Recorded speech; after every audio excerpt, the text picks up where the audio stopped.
খাও খাও, খুব বেশি করে খাও, আমার টাকাই তো খাইতেছো। মহিমা এইভাবে বলতেছো কেন? আমি তো ইন্টারভিউ দিয়ে যাচ্ছি, আর তুমি তো দেখলাই গতকালকে তোমার সামনে আমি একটা ইন্টারভিউ দিয়েছি। এখন যদি আমি চাকরি না পাই সেটা কি আমার দোষ? গত 6 মাস ধরে বাসা ভাড়া, কারেন্ট বিলের টাকা, তোমার খাবারের খরচ থেকে শুরু করে না সবকিছু আমার হাতেই চলতেছে। আমার কাছে এখন বোঝা হয়ে গেছে, বুঝছো? আমার কাছে মনে হচ্ছে যে আমি তোমাদের সবাইকে পালতেছি রীতিমতো। হ্যাঁ Sharmin, wish you happy birthday. Thanks রে। কেমন গেল আজকের দিন? এই তো মোটামুটি ভালোই কাটছে। বাহ, তা তোর হাজবেন্ড কি গিফট করলো তোকে? ডায়মন্ডের রিং। ডায়মন্ডের রিং? আরে হ্যাঁ, বাই দ্য ওয়ে, তোর না অ্যানিভার্সারি ছিল, তোর হাজবেন্ড কি গিফট করলো তোকে? আমাকে? হাসাইনি, গত 6 মাস ধরে তো আমিই ওরে পালতেছি, ও আমাকে আবার কি দিবে? আমার কপাল খারাপ যে আমার অ্যানিভার্সারিতে সে আমাকে একটা চকলেট পর্যন্ত দিতে পারে। আচ্ছা বাদ দে, এসব বলে লাভ নাই। তা আজকে প্ল্যান কি বার্থডে? এই তো বিকালে পার্টি আছে, তুই কিন্তু অবশ্যই চলে আসবি। ওকে, বাই।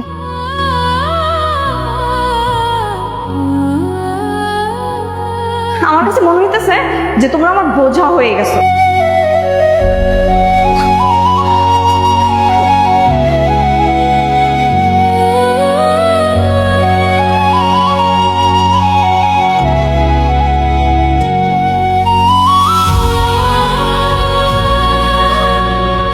গত 6 মাস ধরে তো আমিই ওরে পালতেছি, ও আমাকে আবার কি দিবে? সে আমাকে একটা চকলেট পর্যন্ত দিতে পারে না। ইলিয়াস, না, তুমি এদিকে আসো। আমি সারা জীবনের জন্য তোমারে ছাইরা চইলা যাইতেছি, তুমি আমারে ডাইকো না। আসলে আমি বুঝতে পারি না এতদিন যে আমি তোমার স্বামী হওয়ার যোগ্যতা রাখি না। আসলে আমার চাকরিটা চইলা গেছে, সেটা তো আমি ইচ্ছা করি নাই। আমার ইচ্ছার কারণে তো আর চাকরিটা চইলা যায় নাই। আর যখন আমার চাকরি ছিল তখন তো এত কথা হয় নাই, আমি তোমাকে এত কথা বলি নাই। আজকে আমার চাকরি নাই বইলা আমার কত কথা শুনতে হইতেছে। আমি তোমার কাছে হাত জোর করে ক্ষমা চাইতেছি, আমার ভুল হয়ে গেছে। আমি আসলে, আমার মাথায় আসলে কোনো কিছু ঢুকে নাই, আমি এই জন্য ভুলভাল তোমাকে বলে ফেলছি। আমি প্রমিস করতেছি আর কখনো কোনোদিন তোমাকে কোনো কথা বলে হার্ট করবো না। প্লিজ এদিকে আসো, তুমি এদিকে আসো, আসো এদিকে।